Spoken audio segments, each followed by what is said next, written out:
সংক্ষিপ্ত আলোচ্য বিষয় পরকীয়ার কারণ, লক্ষণ এবং কুফল।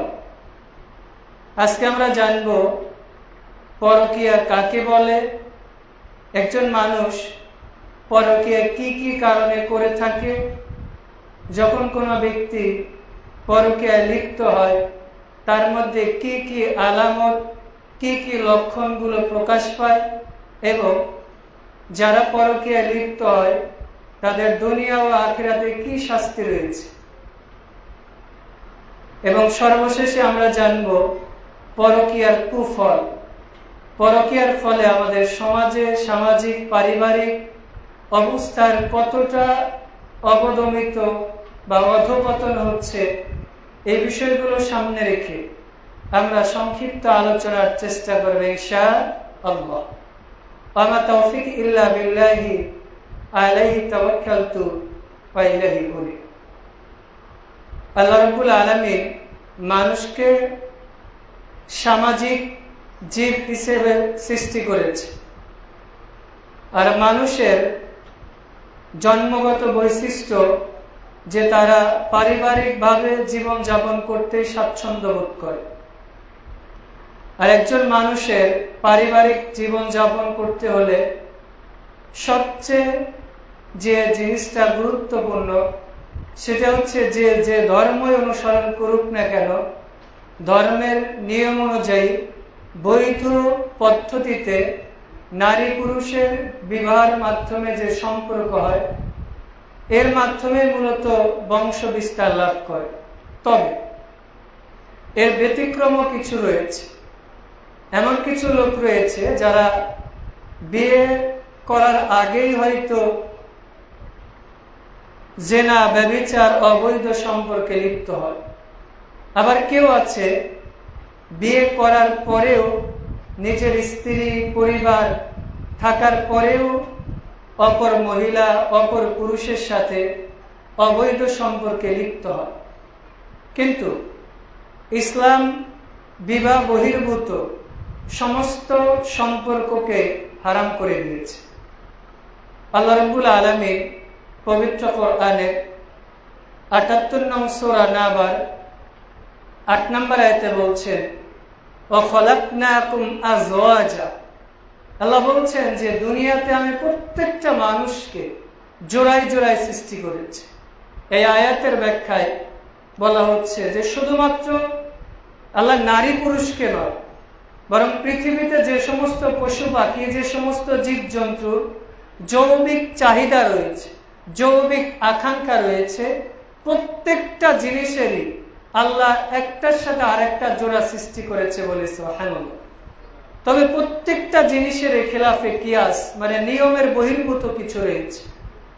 হয়তো লাখে কোটিতে দুই একজন ভিন্ন থাকতে পারে, তবে স্বাভাবিক যেইটা নিয়ম যে আল্লাহ রাব্বুল আলামিন প্রত্যেকটা মানুষকে জোড়ায় জোড়ায় সৃষ্টি করেছে। এমনকি আল্লাহ রাব্বুল আলামিন নারী পুরুষ, স্বামী স্ত্রী একজন আরেকজনের জন্য পোশাক হিসাবে উল্লেখ করেছে।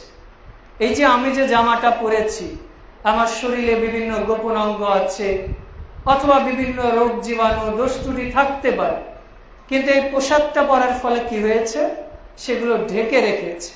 ঠিক আল্লাহ রাব্বুল আলামিন কোরআনের ২ নং সূরা বাকারার ১৮৭ নম্বর আয়াতে বলছেন, হুন্না লিবাসুল লাকুম ওয়া আনতুম লিবাসুল লাহুন্না। আল্লাহ বলছেন যে এই যে নারী পুরুষ, স্বামী এবং স্ত্রী, আমি একে অপরের জন্য পোশাক হিসাবে সৃষ্টি করেছি। পোশাক যেইভাবে মানুষের দোষ ত্রুটিগুলো চেপে রাখে, ঢেকে রাখে, গোপন রাখে, একজন স্বামী তার স্ত্রীর একান্ত বিষয়, গোপন বিষয়গুলো সে ঢেকে রাখবে। আবার একজন স্ত্রী তার স্বামীর যে গোপনীয় বিষয়গুলো রয়েছে, এই বিষয়গুলো সে ঢেকে রাখবে, সে মানুষের কাছে প্রকাশ করবে না। এই জন্য স্বামী স্ত্রীকে আল্লাহ রাব্বুল আলামিন লিবাস বা পোশাক হিসেবে উল্লেখ করেছে বলে সুবহানাল্লাহ। এমনকি আল্লাহ রাব্বুল আলামিন পবিত্র কোরআনে সূরা নিসায় বলছেন যে কাররামনা বানি আদম, আমি আদম সন্তানকে সম্মানিত করেছি, মর্যাদাপূর্ণ করেছি। কিভাবে, কি জন্য? যাতে তারা বিয়ের মাধ্যমে সমাজে বংশ বিস্তার করে, যাতে বিয়ের মাধ্যমে তারা সমাজে শৃঙ্খলা, শান্তি, মানুষের মধ্যে ভালোবাসা, মহাব্বা সৃষ্টি করে। আল্লাহ রাব্বুল আলামিন সূরা 3 108 নম্বর সূরার 4 নম্বর আয়াতে আল্লাহ বলছেন, লাকাদ খলাকনাল ইনসানা ফি আহসানি তাকবীর, নিশ্চয় আমি মানুষকে সৃষ্টি করেছি শ্রেষ্ঠ অবয়বে, শ্রেষ্ঠ গঠনে, তার চেহারা স্বরূপ, তার গঠন অবয়ব পৃথিবীর সমস্ত প্রাণী থেকে আমি শ্রেষ্ঠত্ব দিয়েছি বলে আলহামদুলিল্লাহ। আমরা অনেক সময় মনে করি যে আমি তো শরীরের দিক দিয়ে একটু কালো, আমি তো গঠনের দিক দিয়ে একটু খাটো, অথবা আমার দাঁতটা একটু বড়, আমার এক পা একটু ছোট, আমার চোখে একটু কম দেখি, আমি কথা একটু স্পষ্ট বলি, আমার মাথায় একটু চুল কম, আমার দাড়ি কম, আমার চেহারা অতটা সুন্দর না, মানুষ অতটা মূল্যায়ন করে না। অথচ আল্লাহ বলছেন পৃথিবীতে আমি যত মানুষকে সৃষ্টি করেছি, সে ল্যাংড়া হোক, খোড়া হোক, খাটো হোক, লম্বা হোক, সে সাদা হোক, ফর্সা হোক, যেই কালারই হোক না কেন, যেমনই হোক না কেন, আমি আল্লাহ নিজের হাতে মানুষকে শ্রেষ্ঠ করে সৃষ্টি করেছি বলে সুবহানাল্লাহ। আল্লাহ বলছেন লিমা খলাকতু ইয়াদাইয়া, মানুষকে এই জন্য শ্রেষ্ঠত্ব দিয়েছি, আমি আল্লাহ নিজের হাত দিয়ে সরাসরি মানুষকে সৃষ্টি করেছি বলে সুবহানাল্লাহ। দেখেন, দুনিয়াতে হয়তো আপনি অন্যান্য পশু পাখি, সেগুলো আল্লাহ ফেরেশতাদের সহযোগিতা নিয়ে বা ফেরেশতাদের মাধ্যমে সৃষ্টি করেছে, কিন্তু আল্লাহ রাব্বুল আলামিন মানুষকে সরাসরি নিজের হাতে সুন্দর করে, শ্রেষ্ঠ করে, মহব্বত করে সৃষ্টি করেছে বলে আলহামদুলিল্লাহ। আর আল্লাহ রাব্বুল আলামিন এই সুন্দর মানুষগুলোকে বলেছে আশরাফুল মাখলুকাত, মানে আমি সবচেয়ে সুন্দর করে শ্রেষ্ঠ জাতি হিসেবে সৃষ্টি করেছি বলে সুবহানাল্লাহ।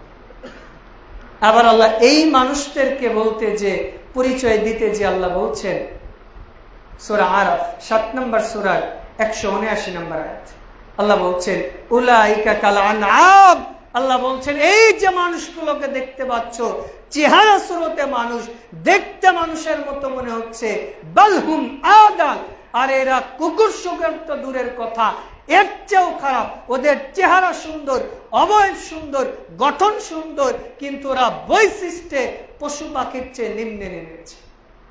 দেখেন, আল্লাহ মানুষকে শ্রেষ্ঠ করে সৃষ্টি করলেন, আর শ্রেষ্ঠ মানুষের অন্যতম বৈশিষ্ট্য আল্লাহর ইবাদত করা। আর আল্লাহর ইবাদতের অন্যতম হচ্ছে ধর্মীয় রীতিনীতি, কৃষ্টি কালচার মেনে জীবন যাপন করা, অর্থাৎ বিবাহের মাধ্যমে বৈধ পদ্ধতিতে জীবন যাপন করা। আর পশু পাখির অন্যতম বৈশিষ্ট্য হচ্ছে এদের বিয়ে শাদী লাগে, এদের যার সাথে যখন মন চায় তখন তার সাথে তার যৌবিক চাহিদা মেটে। আমাদের সমাজেও কিছু মানুষ আছে যাদের লেবাসদারি হোক অথবা পাশ্চাত্য থেকে আসা যে বিভিন্ন সংস্কৃতির নামে হোক, আধুনিকতার নামে হোক, LGBTQ এর নামে হোক, বা বিভিন্নভাবে সমকামিতা বলি অথবা বিবাহ বহির্ভূত পরকীয়া ইত্যাদিকে প্রমোট করছে। অথচ আল্লাহ বলেছে ওদের চেহারা সুরত মানুষের মতো, কিন্তু ওরা কুকুর শিকালের চেয়ে খায়। এবার আমরা আসি যে পরকীয়া কাকে বলে। মূলত পরকীয়া শব্দটা স্ত্রীবাচক, বাংলা একাডেমিতে যদি দেখা যায় স্ত্রীবাচক শব্দ হিসাবে উল্লেখ করা হয়েছে। তবে এই শব্দটাকে আরবিতে বলা হয় জেনা। এই যে আমরা যে জেনা বলি, আমরা অনেক সময় বলি যে এই মেয়েটা আমার বিয়ের জিয়ের, অথবা আমি তার সাথে প্রেম করি, ভালোবাসা করি, হারাম রিলেশন করি। ইসলাম বলেছে বিবাহ ছাড়া সবকিছুকে ইসলাম জেনা বলেছে। অর্থাৎ আপনার যার সাথে সংসার করা বৈধ, তিনি ছাড়া আপনি যৌবিক চাহিদা নিয়ে হোক বা যে কোনো ভাবে হোক, যদি অন্য কারোর সাথে সম্পর্ক রাখে, যেগুলোকে ইসলাম সমর্থন করে না, এটাকেই বলা হয় জিনা। আর বিশেষ করে এই শব্দটার আর একটা প্রতিশব্দ ব্যবহার করা হয়েছে আল খিয়ানাতু জাওজিয়া, মানে স্বামী অথবা স্ত্রী দাম্পত্য জীবনে একজন আরেকজনের সাথে খিয়ানত করা, যেটাকে ইংরেজিতে যদি আমরা বলি তাহলে বলা হয় এক্সট্রা ম্যারিটাল অ্যাফেয়ার। মানে বিবাহ বহির্ভূত সম্পর্ক, মানে যেখানে ইসলাম সমর্থন করে না, সাপোর্ট করে না, এমন কোন সম্পর্ককে মূলত পরকীয়া বলা হয়। আরবিতে সংজ্ঞা দেওয়া হচ্ছে হিয়া আইয়াখাফু আহাদু যাওজাইনিল আখার বিআল্লাকাতু মুহাররামু মা গায়রি।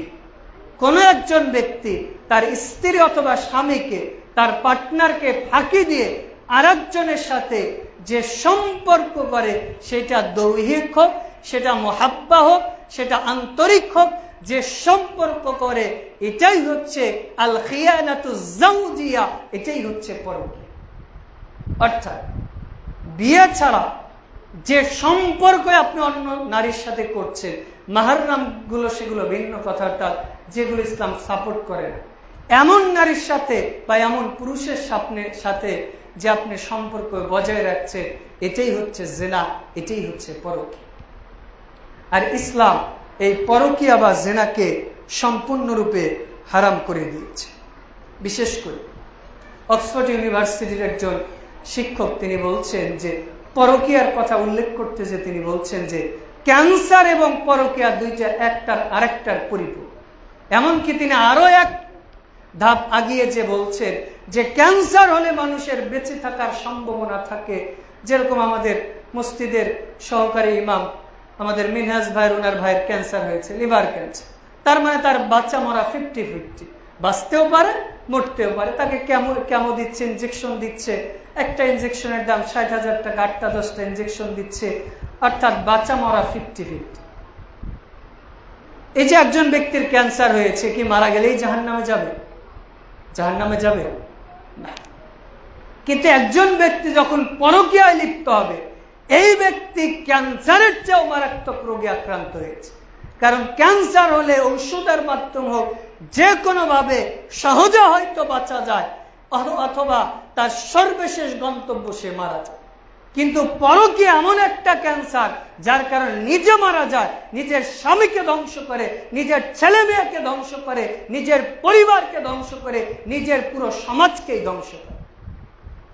মানে ক্যান্সার হয়েছে, একজন ধ্বংস হয়েছে, হয়তো তার কারণে সংসারটা দেউলিয়া হয়ে গেছে। কিন্তু যারা পরকীয়ায় লিপ্ত হয়, একজনের কারণে পুরো সমাজ, পুরো পরিবারই বিনষ্ট হয়েছে। এই জন্য বলা হয় যে পরকীয়া হচ্ছে ক্যান্সারের চেয়েও মারাত্মক। এবার আমরা আসি যে আল্লাহ রাব্বুল আলামিন বিশেষ করে সূরা নিসা 4 নম্বর সূরার 1 নম্বর আয়াতে বলে দিয়েছে যে আদম থেকে হাওয়া এবং আদম হাওয়া থেকে বাসতা মিনহুমা রিজালান কাসীরা ওয়া নিসা, নারী পুরুষ অসংখ্য নর এবং নারীকে সৃষ্টি করেছে। এই যে আদম এবং হাওয়া, তারা কি আল্লাহর নির্দিষ্ট নিয়ম অনুযায়ী সংসার করেছিল নাকি তারা অবৈধভাবে সংসার করেছে? বলেন তো। আল্লাহর নির্দিষ্ট নিয়ম অনুযায়ী। এমনকি সহিহ বুখারীর হাদিস, বনী ইসরাঈল একটা বানর তার স্ত্রীর পায়ের উপর, অরুর উপরে মাথা দিয়ে ঘুমাচ্ছে। এইবার যখন ওই পুরুষ বানরটা ঘুমিয়ে গেছে, তখন মহিলা বানরটা তার স্বামীর মাথাটা সাইডে সরিয়ে সে জঙ্গলে চলে গেছে।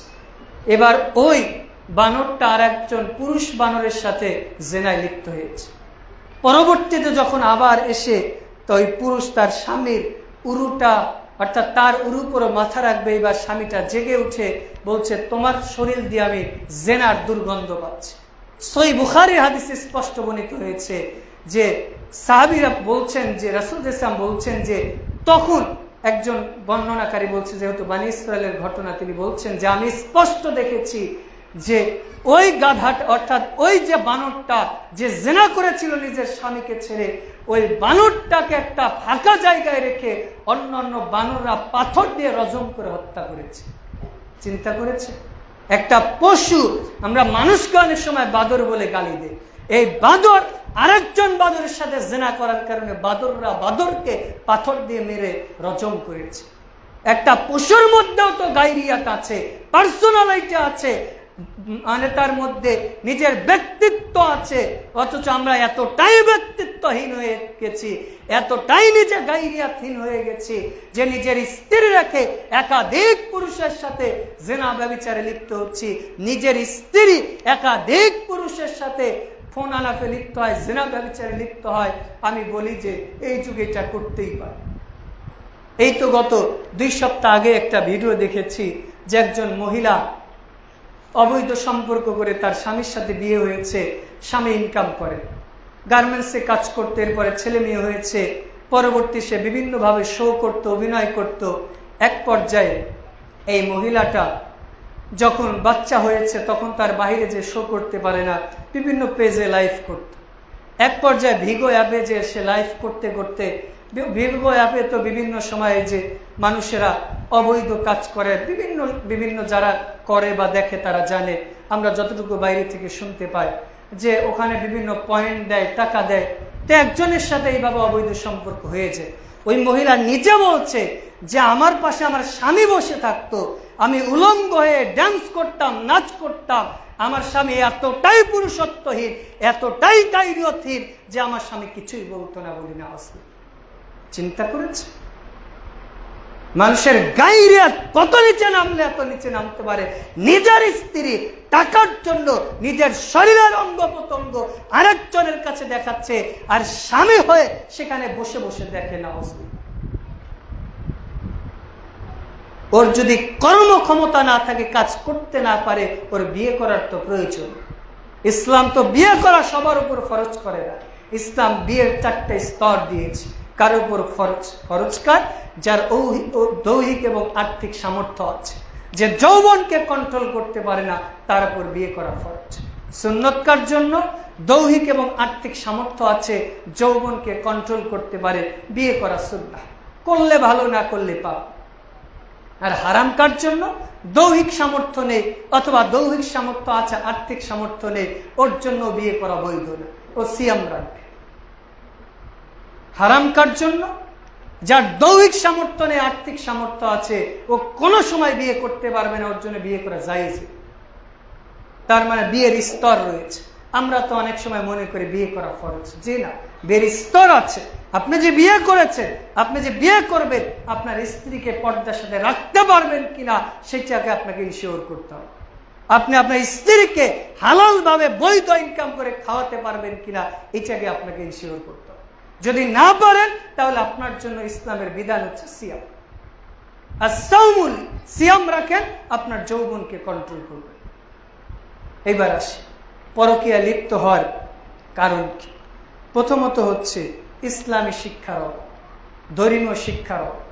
আমাদের পর্যাপ্ত পরিমাণ ধর্মীয় শিক্ষা নেই যে বিয়ের পরে আমার স্বামীর কি হক আছে, স্বামীর সাথে কি আচার ব্যবহার করতে হবে, কার সাথে কথা বলা যাবে, কার সাথে দেখা করা যাবে, কার সাথে সাক্ষাৎ করা যাবে, স্বামীর কি কি হক আদায় করতে হবে।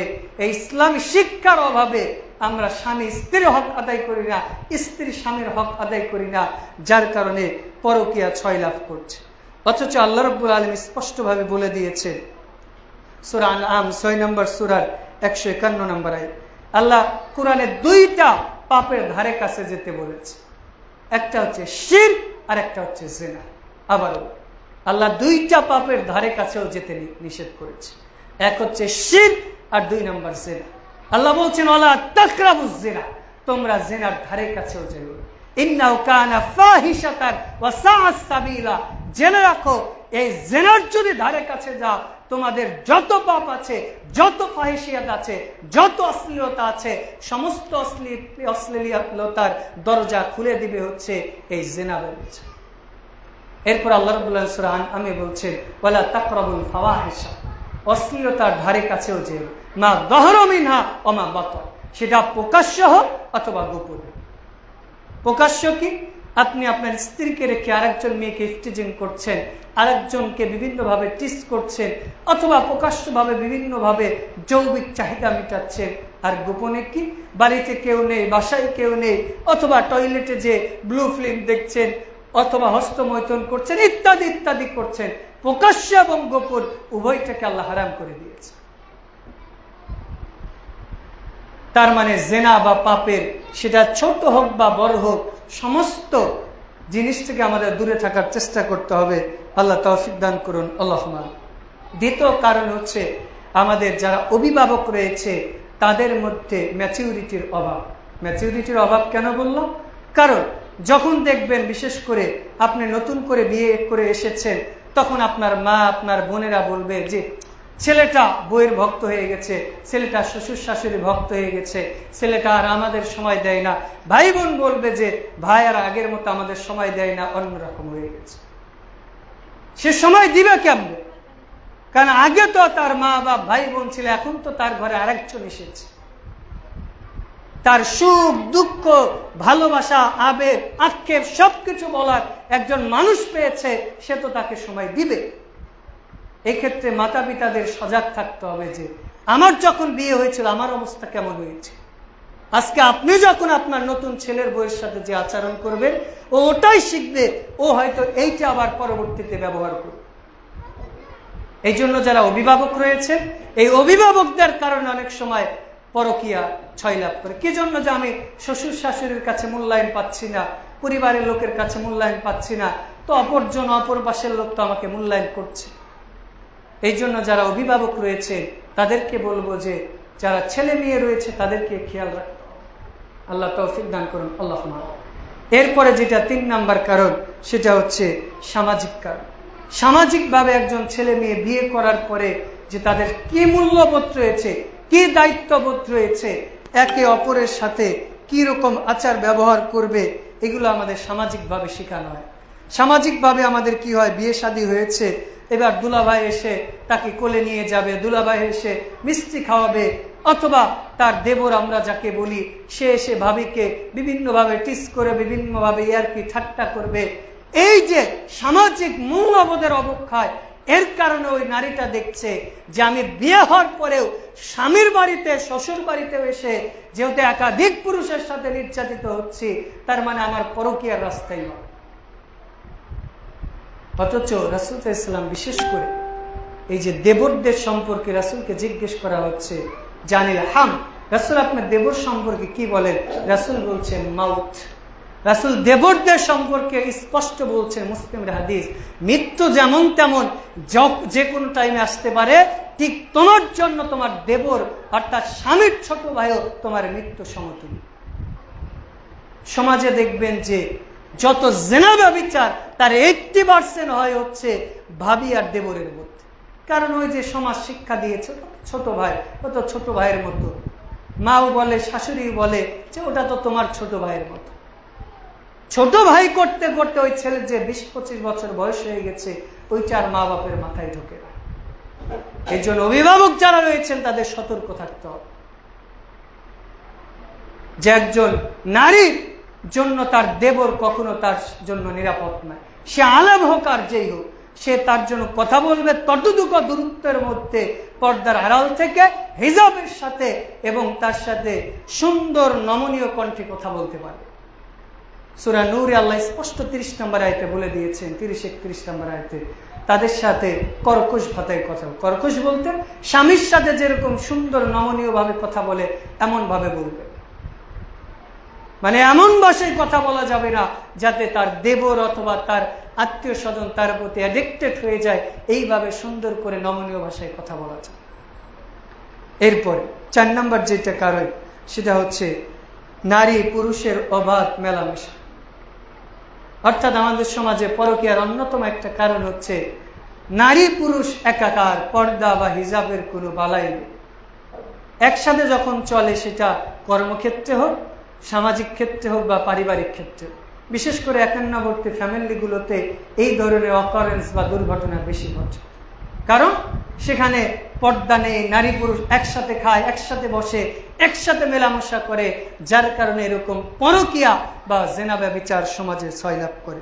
অথচ সহিহ বুখারীর 5232 নম্বর হাদিস, রাসূল ইসলাম বলছেন, ইয়াকুম আদ-দুখুল আলা নিসা। রাসূল ইসলাম বলছেন যে তোমরা মহিলাদের ঘরে প্রবেশ করা থেকে সাবধান থাকো।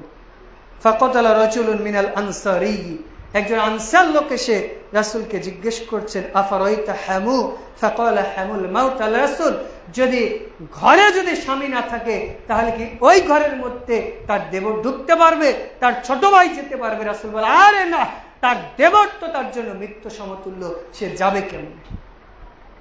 এমনকি রাসূল ইসলাম বলছেন যে 3 ধরনের নারীর প্রতি আল্লাহ রাসূল ইসলাম লানত করেছে।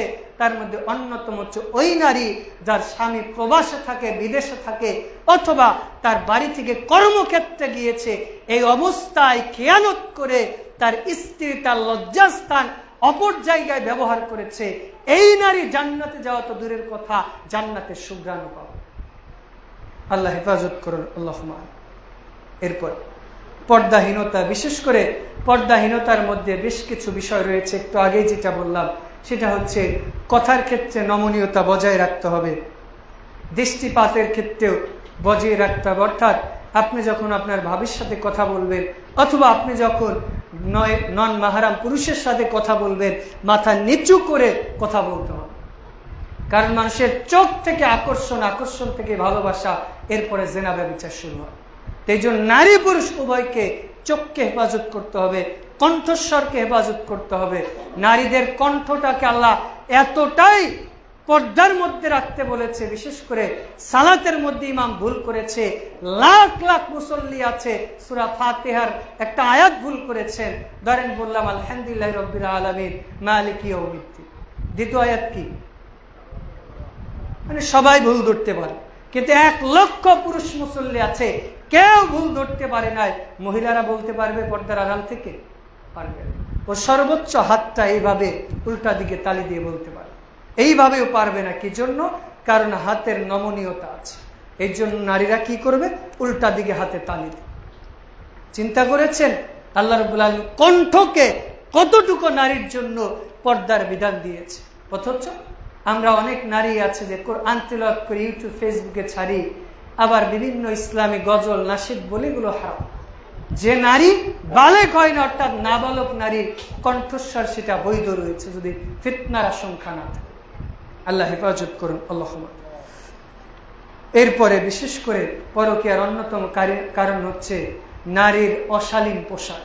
অর্থাৎ নারীর জন্য যে পোশাক, যে জিলবাব, যে পর্দা করা উচিত ছিল, সে ওই জাতীয় পোশাক না পরে আটোসাটো পোশাক পরেছে, অথবা হিজাব করলেও তার শরীরের উঁচু নিচু বোঝা যায়, অথবা নারী হয়ে মেয়ের মতো, ছেলের মতো গেঞ্জি, শার্ট, প্যান্ট ইত্যাদি পরে ঘুরে বেড়ায়।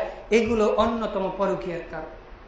অথচ রাসূল ইসলাম বলছেন, নিসাউন কাসিয়াতুন আরিয়াতুন মুমিরাতুন মাইলাতুন। রাসূল ইসলাম বলছেন, আমি 2 শ্রেণীর নারীকে এখনো দেখি নাই যারা জান্নাতে তো যাওয়া দূর কথা, জান্নাতের সুঘ্রাণও পাবে না। জান্নাতের সুঘ্রাণ 500 বছরের দূরের রাস্তা থেকে পাওয়া যায়। রাসূল ইসলাম বলছেন, ওই সমস্ত নারী যারা পোশাক পরেছে, পোশাক পরে উলঙ্গ, নিজের প্রতি অপরকে আকৃষ্ট করে এবং নিজেও আরেকজনের প্রতি আকৃষ্ট হয়, এই সমস্ত নারী জান্নাতে যাওয়া তো দূরের কথা, জান্নাতের সুঘ্রাণও পাবে। এরপরে পরকীয়ার অন্যতম কারণ হচ্ছে নারী এবং পুরুষ উভয়। আমরা যখন অফিস আদালতে যাই, বাজার ঘাটে যাই, তখন সাজগোজ কম করি না বেশি করি? বলেন তো একটু, আপনারাই বলেন। বেশি করি। কিন্তু আসলে এই যে আমরা যে সাজগোজ করি, সবচেয়ে সাজগোজ সুন্দর 2 জায়গায় করতে হবে। জিনাকুম ইনদা কুল্লি মাসজিদ, সালাতে আসার সময় সবচেয়ে ভালো পোশাক, আর স্ত্রীর কাছে গিয়ে। কিন্তু আমরা এই 2টা জায়গায় সবচেয়ে খারাপ পোশাক পরি।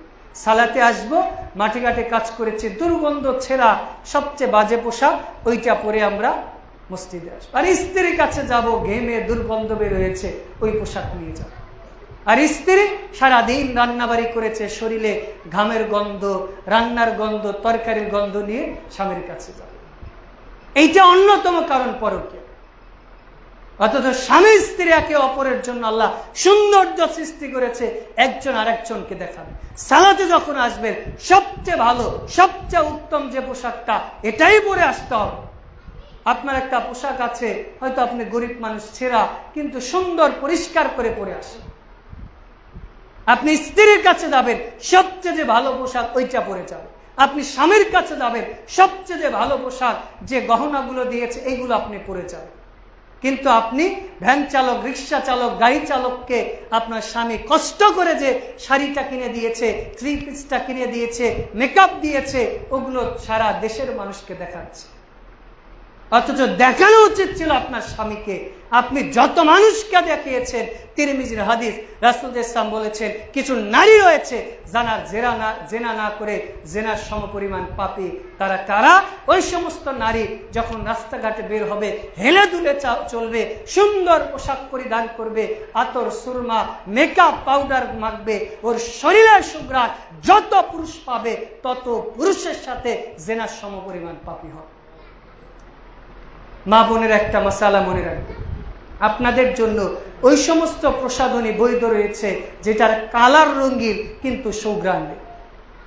পুরুষের জন্য ওই সমস্ত প্রসাধনী ব্যবহার করা জায়েজ যার কালার হবে সাদা কিন্তু সেন্ট রয়েছে।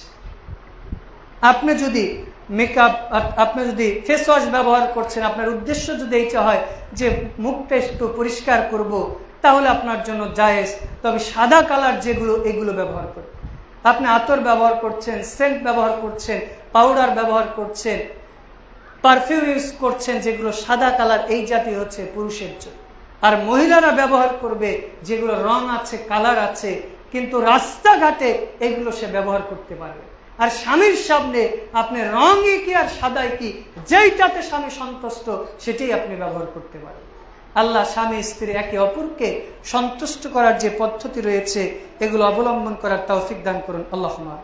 পরকীয়ার অন্যতম কারণ হচ্ছে ছেলে মেয়ে একে অপরের অমতে বিয়ে দেওয়া। হয়তো মা পছন্দ করেছে, তার বাপ পছন্দ করেছে, ছেলের দেখারও প্রয়োজন, অথবা প্রাপ্তবয়স্ক মেয়েকে একজন ছেলে দেখে গেল, ছেলের পছন্দ হয়েছে, মেয়ের পছন্দ না, মেয়ে বিয়ে করতে চাচ্ছে না, মেয়ের অমতে বা ছেলের অমতে বিয়ে দিচ্ছে। এর ফলশ্রুতিতে কি হচ্ছে? পরকীয়ায় লিপ্ত হচ্ছে। এটা জায়েজ না। বিয়ের আগে আপনার একজন ছেলে আর একজন মেয়েকে দেখবে, দেখাই সুন্নাত। অনেক সময় বলে আমার মা দেখেছে, আমার আব্বা দেখেছে, এটাই যথেষ্ট না। বিয়ের আগে আপনার আব্বা দেখতে পারবেন, দেখবে আপনার মা, আপনার বোন, মহিলারা দেখবে, আর আপনি দেখবেন। এছাড়া দুনিয়ার অন্য কোনো পুরুষ দেখতে পারবে। আপনি দেখে এসেছেন, ওই নারী যদি, মহিলা যদি বলে আমার ওই ছেলের সাথে পছন্দ হয় না, আমি ওকে বিয়ে করব, তাহলে দুনিয়ার কোনো অভিভাবক তাকে বিয়ে দিতে পারবে। আবারও প্রাপ্তবয়স্ক নারীকে একজন আপনি অভিভাবক বিয়ের ব্যবস্থা করেছে, মেয়ে বলছে যে আমি ওকে বিয়ে করব, যদি শরিয়াতের কারণে অর্থাৎ দিনদারিতার কারণে যদি রিজেক্ট করে, সেটা মেয়ের কথা মানা যাবে। কিন্তু এমনিতে যে সে বড়লোক ছেলে বিয়ে করবে, এই সেই ইত্যাদি ইত্যাদি যদি তার ডিমান্ড থাকে, সেইটা মানা যাবে। কিন্তু সে বলছে যে না, আমি এই ছেলেকে বিয়ে করব না, আমি চাই আরো দিনদার, আরো ভালো, আরো পরেশগার, সেই কথা আপনি মানতে বাধ্য। এই যে ছেলে মেয়ের অমতে বিয়ে দেওয়ার কারণে কি হচ্ছে? পরকীয়া হচ্ছে, ডিভোর্স হচ্ছে। এরপর সর্বশেষ যেটা কারণ, সেটা হচ্ছে শারীরিক অক্ষমতা। অনেক সময় এমন আছে বিয়ের আগে অবৈধ সম্পর্কে লিপ্ত হয়েছে, মাস্টারবেশনে লিপ্ত হয়েছে, যার ফলশ্রুতিতে সে বিয়ের পরে একে অপরকে সন্তুষ্ট করতে পারে। যার ফলশ্রুতিতে কি হচ্ছে? তার স্ত্রী তার শারীরিক চাহিদা মেটানোর জন্য সে পরকীয়ায় লিপ্ত হচ্ছে। যদি এমন হয় আপনি স্বামী অথবা আপনি স্ত্রী একে অপরের দৈহিক চাহিদা মেটাতে পারছেন না, তাহলে আপনি চিকিৎসা করেন। এটাও যদি সম্ভব না হয়, তাহলে তাকে বৈধভাবে ডিভোর্স বা আলাদা করে দেন। কিন্তু আপনার কারণে সে অবৈধ পাপে লিপ্ত হবে, এর পাপের ভাগীদার আপনি হবেন।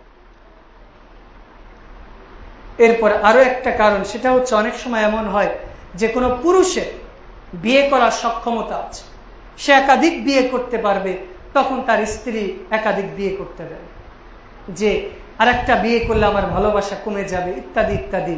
অথবা আমাদের দেশের কালচার যে একজন মানুষ দুইটা বিয়ে করেছে মানে ওর চরিত্র খারাপ, কিন্তু ওই পুরুষটাই একাধিক নারীর সাথে পতিতালয়ে রাত্রি যাপন করছে, তার চরিত্র খারাপ। আপনার দৃষ্টিভঙ্গি পরিবর্তন করতে হবে। পৃথিবীর সবচেয়ে শ্রেষ্ঠ মানুষ, তার নাম কি? মুহাম্মদ। তিনি 11টা বিয়ে করেছিলেন। পৃথিবীর শ্রেষ্ঠ মানুষ, অন্যতম আবু বকর, ওমর, ওসমান, আলী রাদিয়াল্লাহু তাআলা আনহু যাকে উসমান রাদিয়াল্লাহু তাআলা আনহুকে জুন নুরাইন বলা হয়, রাসূলের 2 মেয়েকে বিয়ে করেছিলেন। এরপর রাসূল বলছে যে আমার যে আরো মেয়ে থাকতো আরো বিয়ে দিত।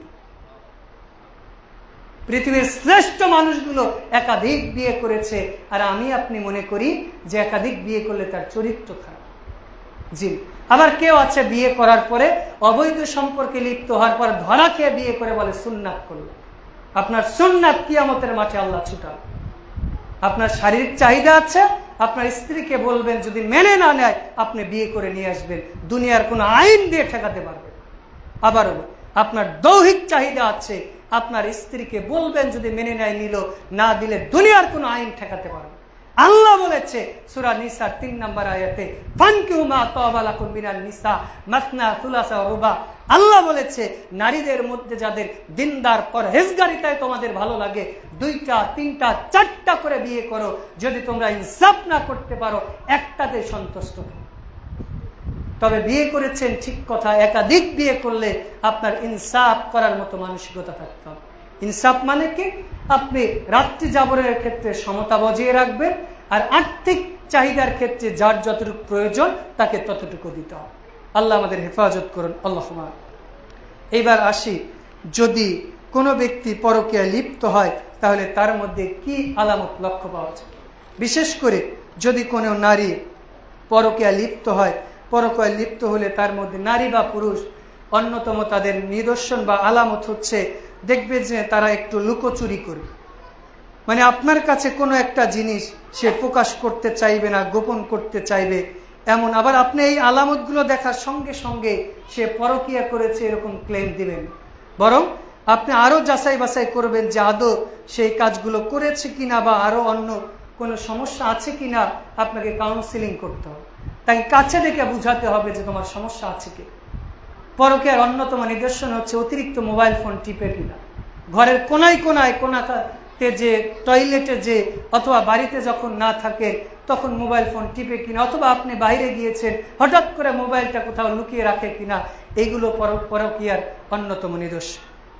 এরপরে দেখবেন যে শারীরিক এবং মানসিক দূরত্ব বজায় রাখে, মানে বলবে যে তোমার সাথে থাকতে ভালো লাগে ইত্যাদি ইত্যাদি, বিভিন্ন আপনার দোষ ত্রুটি খোঁজার চেষ্টা করে। এটা অন্যতম পরকীয়ার নিদর্শন। আবার বিভিন্ন অজুহাত দিয়ে আপনার বাড়িতে থাকতে চাইবেন, আপনাকে বাড়ি থেকে বাহিরে পাঠিয়ে দিবে, সে বাহিরে ঘুরতে যাবে, আপনাকে সাথে নিবে না, ইত্যাদি ইত্যাদি বিভিন্ন অজুহাত দিবে। এরপরে দেখবেন যে সে কথায় কথায় আরেকজন লোকের কথা বলবে, আরেকজনের উপমা দিবে যে এই লোক এমন, এই লোক এমন। এই যে মোটামুটি এই আলামতগুলো যদি থাকে, আর সর্বশেষ আরো একটা আলামত, সেটা হচ্ছে তার কথা এবং কাজে দেখবেন মিল পাবেন। তাকে বললেন এই কাজটা করতে, সে দেখবেন যে বিভিন্ন গোজামিল দিয়ে কথা বলবে, বিভিন্ন বললেন একটা সে করবে একটা। মোটামুটি এই 7টা 8টা আলামত যদি কারোর মধ্যে দেখা যায়, তাহলে বাহ্যিকভাবে ধরা যায় যে তার মধ্যে পরকীয়ার নিদর্শন আছে। তো আপনার কাজ কি? আপনি স্বামী হন বা স্ত্রী হন, আপনাকে আরো তাকে কাউন্সিলিং করতে হবে, তাকে সময় দিতে হবে, তাকে মহাব্বত করতে হবে, তাকে ভালোবাসতে হবে। আপনি যদি তাকে এই আলামতগুলো দেখেন, এইবার আপনার কাজ প্রথমত আপনি ধরে ফেলেছেন যে সে আসলেই পরকীয়ায় লিপ্ত হয়েছে। আপনার কাজ কি? প্রথমত তাকে নাসিহা করতে, দ্বিতীয়ত তাকে শাসন করতে হবে, তৃতীয়ত তার পরিবারের লোকজন যারা আছে তাদের মাধ্যমে সালেস করে যে আপনার মেয়ে বা আপনার ছেলে এই কাজ করে আপনার সমাধান করে। যদি না হয় সর্বশেষ যেটা ইসলামের সর্বশেষ হালাল যেটা, তালাক দিয়ে দিতে। অনেক সময় দেখা যায় স্ত্রী পরকীয়ায় লিপ্ত হয়েছে, ছেলের দিকে মেয়ের দিকে তাকিয়ে সংসার করে, কিন্তু আসলেই কোনো গায়রিয়াত সম্পর্ক না, সম্পূর্ণ নারী বা পুরুষ স্ত্রী পরকীয়ায় লিপ্ত হওয়ার পরে তার সাথে সংসার করার মতো তার মধ্যে মানসিকতা থাকার কথা। এরপরেও সামাজিকতার কারণে হোক, পারিবারিক কারণে হোক, ছেলে মেয়ের কারণে হোক, অনেক সময় মেনে নিত। যদি তাকে নাসিহা সতর্ক করার পরেও যদি সে না মেনে চলে, ওই যে ইব্রাহিম আলাইহিস সালামের কথা, দরজার চৌকাঠ পরিবর্তন করে ফেলতে হবে। এরপরেও জাহান্নামকে ঘরে রাখা যাবে। কারণ দেখবেন স্ত্রী যখন পরকীয়ায় লিপ্ত হবে, স্বামী যখন পরকীয়ায় লিপ্ত হবে, তখন আপনার ঘরটা জাহান্নামে পরিণত হবে। মানে দুনিয়ায় যে আপনার জন্য জাহান্নাম, এটা আপনি সচক্ষে দেখতে পাবেন।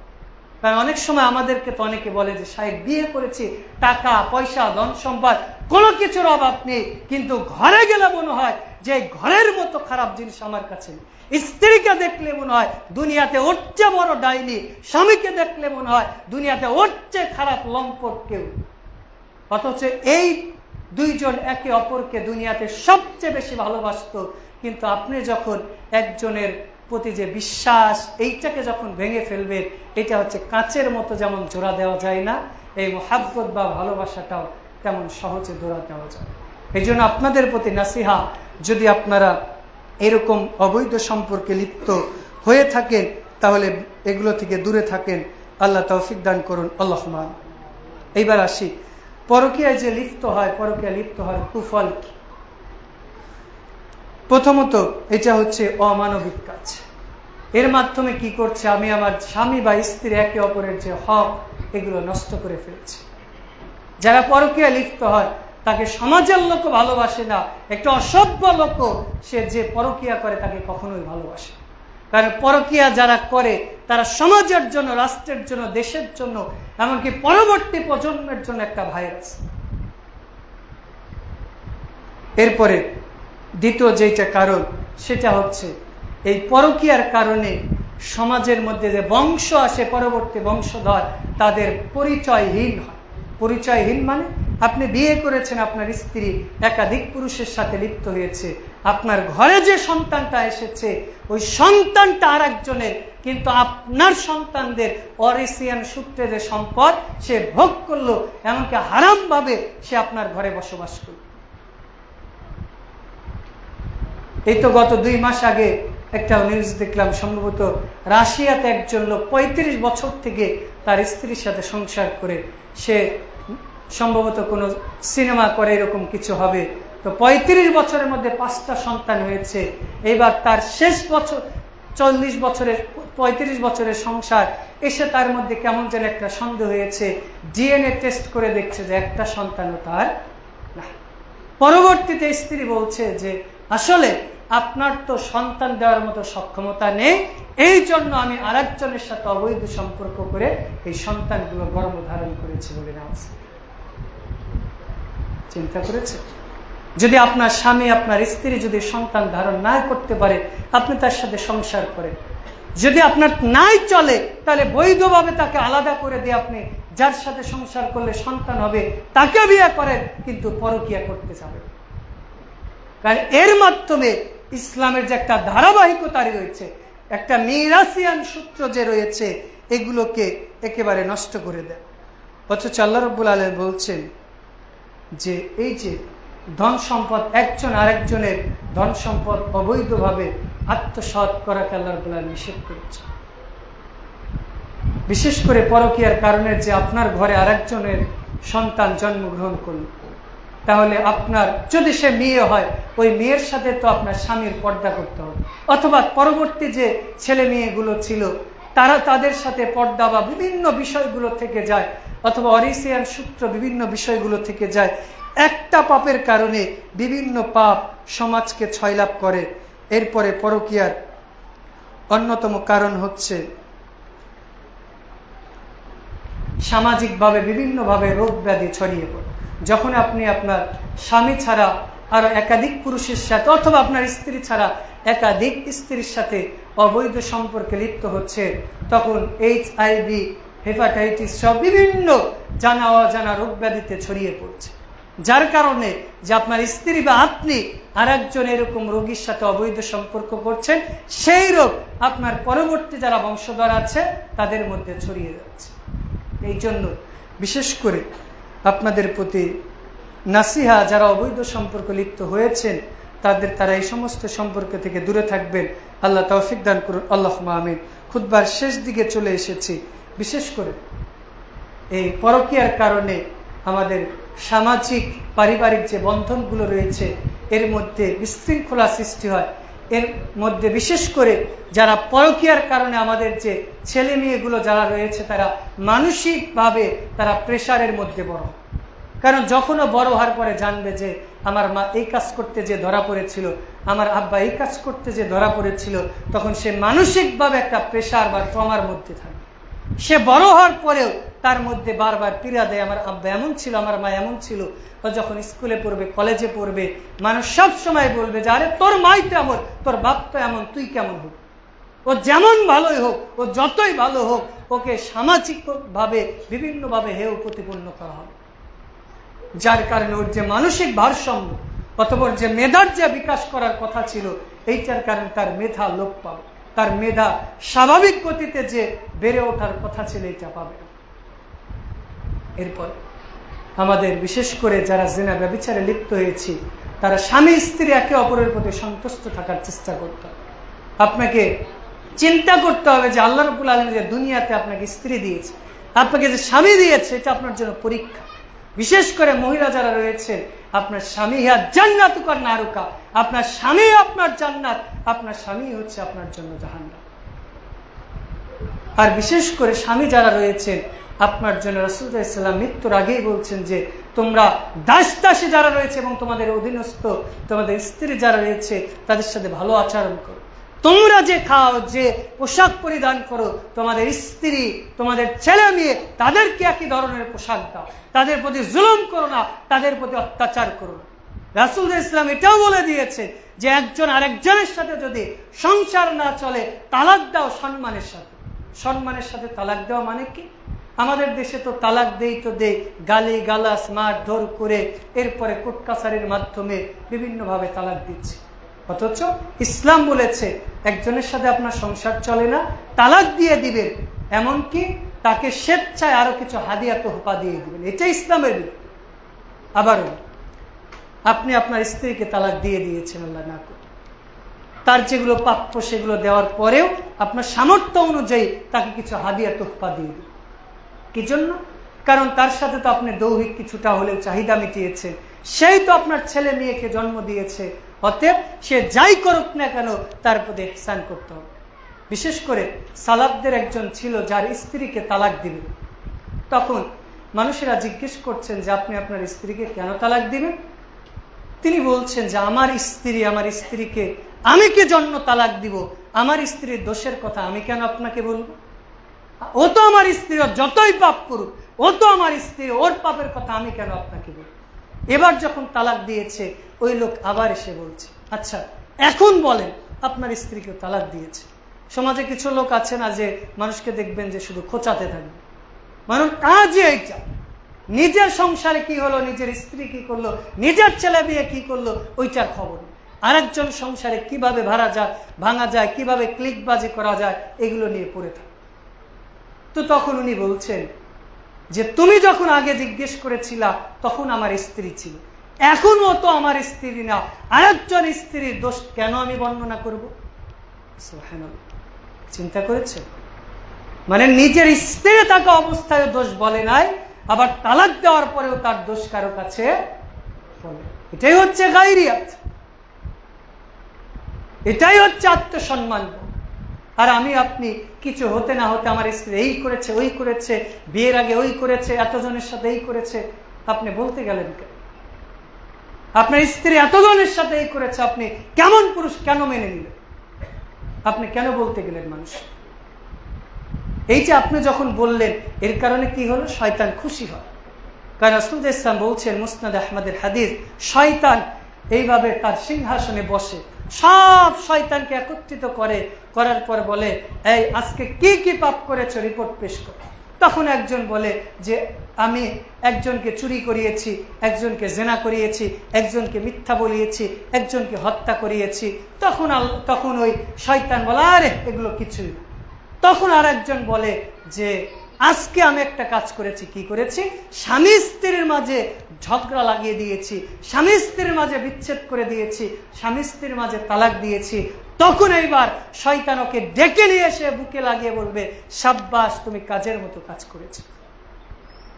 এবার আপনি চিন্তা করেন যে কাজে শয়তান খুশি হয় ওই কাজ করবেন, নাকি যে কাজে আল্লাহ খুশি হয় ওই কাজ করবেন? সংসার জীবন এটা স্যাক্রিফাইসের জীবন। আপনি যদি মনে করেন যে তারা তো আলেম মানুষ, আপনি তো হুজুর মানুষ, আপনি খুতবা দিচ্ছেন, আপনাদের ঝগড়া বিবাদ হয় না, আপনার একে ফেরেশতা? জি না, পৃথিবীর শ্রেষ্ঠ মানুষ মুহাম্মদ সাল্লাল্লাহু আলাইহি সাল্লাম, তার স্ত্রীদের তো একজন আর একজনের নিয়ে কথা নিয়ে কাটাকাটি হতো। আর আমি তো সাধারণ মানুষ, আপনারা তো সাধারণ মানুষ, হবে এটাই স্বাভাবিক, এটাই পারিবারিক জীবন। কিন্তু সেটা মেনটেন করা, সেটা মেনে নেওয়া, স্যাক্রিফাইস করা, এটাই হচ্ছে বিবাহিত জীবন। ওই যে রাসূল সাল্লাল্লাহু আলাইহি স্ত্রীরা বলছেন যে আয়েশা এবং হাফসা বলছে, কি ব্যাপার? রাসূল সাল্লাম ওর কাছে শুধু যায়, তোমরা বলবা যে রাসূলের মুখ দিয়ে দুর্গন্ধ বের হচ্ছে। এবার আয়েশা রাদিয়াল্লাহু তাআলা আনহা বলছেন, রাসূল আপনার মুখ দিয়ে তো দুর্গন্ধ বের হচ্ছে। মূলত তারা চাচ্ছিল যে রাসূল তাদের কাছে বেশি বেশি থাকে। আয়েশা রাদিয়াল্লাহু তাআলা আনহার কাছে হাফসা একটা তরকারি নিয়ে এসেছে। মূলত রাসূল তো পালি করে করে থাকতেন, আজকে ওর ঘরে, কালকে তার ঘরে, আজকে হাফসার ঘরে, পরের দিন আয়েশার ঘরে, এইভাবে পালি করে করে থাকতেন। তা আয়েশা রাদিয়াল্লাহু তাআলা আনহার ঘরে গেছে, সাফিয়া অথবা জাইনাব তরকারি নিয়ে গেছে। তা আয়েশা রাদিয়াল্লাহু তাআলা আনহা কি করেছেন, অল্প বয়স্ক তো একটু রাগী ছিলেন, তো তিনি কি করেছেন, তরকারিটা মেখে, ঝোল আছে, ঝোলটা তার মুখে মেখে দিয়েছে। তো রাসূলকে এবার বলছে, রাসূল দেখেন আপনার ছোট স্ত্রীকে ভালোবেসে বেসে এত মাথায় তুলে দিয়েছে, আমি নিয়ে আসলাম আপনাকে মহব্বত করে তরকারি, ও আমার মুখে মেখে দিল। রাসূল এবার বলছে থাম। রাসূল এবার বলছে যে তুমি এবার আয়েশার মুখে মেখে দাও। বিচার করে দিল। আর আমি আপনি হলে কি করতাম, লাগিয়ে দিতাম। এটাই বলে উপস্থিত বুদ্ধি, এটাই পুরুষত্ব। কোন পরিস্থিতিতে কিভাবে মেনটেন করতে হবে, বিচার করতে হবে, এইটা আল্লাহ সবাইকেই দেয়। আল্লাহর কাছে চেয়ে নিতে হবে। আমি আপনি স্ত্রী কিছু করতে না করতে, তোর বাপ খারাপ, 14 গোষ্ঠী খারাপ, গালি দিতেই থাকে, দিতেই থাকে। দোষ করেছে ও, ওর পুরো বংশকে কেন গালি দিতে গেল? ও খারাপ হয়েছে, খারাপ বংশে কেন বিয়ে করলে? যদি ও খারাপই হয়, ওর বংশ যদি খারাপ হয়, তাহলে রাখার প্রয়োজন নেই, আলাদা করে দেন, কিন্তু গালিগালাজ করতে যাবেন। খুতবার শেষ থেকে চলে এসেছি, হয়তো কিছু কথা বললাম, কারোর পক্ষে গিয়েছে, কারো বিপক্ষে গিয়েছে, কিন্তু এটাই সামাজিকতা। বর্তমান সমাজে করোনা ভাইরাস যেমন সয়লাভ করেছে, এর চেয়ে মারাত্মক সয়লাভ করেছে হচ্ছে পরকীয়া। কারণ একটা সার্ভে দেখা গিয়েছে যে বিয়ে বহির্ভূত, অর্থাৎ যে তালাকগুলো হচ্ছে, এর থেকে 70 থেকে 73% ডিভোর্স আসে মেয়েদের পক্ষ থেকে, বাকি থাকে 27 বা 30%। এর মধ্যে 21% আসে পুরুষের পক্ষ থেকে, আর বাকি যে 8 বা 9% এগুলো আসে উভয়ের সম্মতি করে। আর পরকীয়ার কারণে প্রায় 23% বিবাহ বিচ্ছেদ হচ্ছে। যদি আপনি গত 10 বছরের সার্ভে দেখেন, তাহলে দেখবেন 15,656 জন তালাক বা বিভিন্ন ডিভোর্স হয়েছে। এর 70 থেকে 73% হচ্ছে মেয়েদের পক্ষ থেকে এসেছে। তো এই জন্য যারা নারী আছেন, পুরুষে আছেন, উভয়ে সতর্ক, সাবধান থাকতে হবে। আল্লাহ তৌফিক দান করুন। আল্লাহ রাব্বুল আলামিন আমরা যারা পরকীয়ায় লিপ্ত হয়েছি, এদেরকে পরকীয়া থেকে দূরে থাকার তৌফিক দান করুন। আল্লাহ আমরা জেনে হোক অথবা না জেনে হোক, যদি সংসারে পরকীয়ার মাধ্যমে অবৈধ সন্তান বা বংশ যদি এসে থাকে, আল্লাহ আমাদেরকে ক্ষমা করে দিন, আপনার কাছে খালেস ভাবে তওবা করার তৌফিক দান করুন। আল্লাহ আপনি আমাদের যারা বিবাহ শাদী করেছি, একে অপরের প্রতি সন্তুষ্ট থাকার তৌফিক দান করুন। আল্লাহ আমরা স্বামী স্ত্রী একে অপরের দোষগুলো গোপন রেখে পরস্পরের জন্য আয়না স্বরূপ হয়ে সংসার করার মাধ্যমে দুনিয়া এবং আখিরাতে একই সাথে থাকার তৌফিক দান করুন। আল্লাহ আপনি আমাদের সকলকে কবুল করুন। আল্লাহুম্মা আমিন। আমরা পরবর্তী জুমা ইনশাআল্লাহ আলোচনা করব পরকীয়ার শাস্তি এবং পরকীয়া থেকে বাঁচার যে উপায়গুলো রয়েছে, এই বিষয়গুলো নিয়ে ইনশাআল্লাহ আলোচনা করব। আল্লাহ আমাদের কবুল করুন। আল্লাহুম্মা আমিন। আল্লাহ আপনি আমাদের জেনা, ব্যভিচার, পরকীয়া ইত্যাদি থেকে হেফাজত করুন। আল্লাহুম্মা আমিন। আল্লাহ আপনি আমাদের এই দেশে রহমত বরকতে পরিপূর্ণ করে দিন। আল্লাহুম্মা আমিন। আল্লাহ আমাদের যাদের সামর্থ্য আছে, ইসলামী বিধান মোতাবেক সুন্নাহ পদ্ধতিতে বিবাহ শাদী করা এবং সংসার করার তৌফিক দান করুন। আল্লাহুম্মা আমিন। আল্লাহ আমরা জেনে হোক বা না জেনে হোক, যারাই জেনা ব্যভিচার করেছি, পরকীয়ায় লিপ্ত হয়েছি, আল্লাহ খুতবায় যে কথাগুলো শুনলাম, ভালো কথাগুলো আপনার পক্ষ থেকে, খারাপগুলো শয়তানের পক্ষ থেকে, আল্লাহ এগুলো থেকে আমাদের দূরে থাকার এবং আমাদের মধ্যে যে বদগুণগুলো থাকে এগুলো থেকে দূরে থাকার তৌফিক দান করুন, আল্লাহুম্মা আমিন। আল্লাহ আপনি আমাদের প্রত্যেকের দাম্পত্য জীবন রহমত বরকতে পরিপূর্ণ করে দিন, আল্লাহুম্মা আমিন।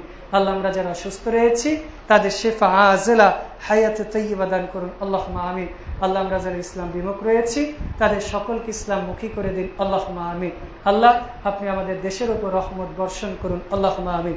আল্লাহ বিশেষ করে আমাদের দেশে LGBTQ অথবা মানবাধিকার সংস্থার নাম ইত্যাদিকে বিভিন্নভাবে প্রমোট করার যে ষড়যন্ত্র চলছে, আল্লাহ এগুলো থেকে হেফাজত করে আল্লাহ এই শাসকদের দিয়ে যদি দেশ চালানো কল্যাণ হয় এদেরকে বরকত দিন, অথবা এমন কিছু মানুষ দেন যারা যাতে কোরআন এবং সুন্নাহ অনুযায়ী রাষ্ট্র পরিচালনা করে এবং আমাদের জনগণদের যাতে সেই বিধানগুলো মেনে চলন করার তৌফিক দান করেন, আল্লাহুম্মা আমিন।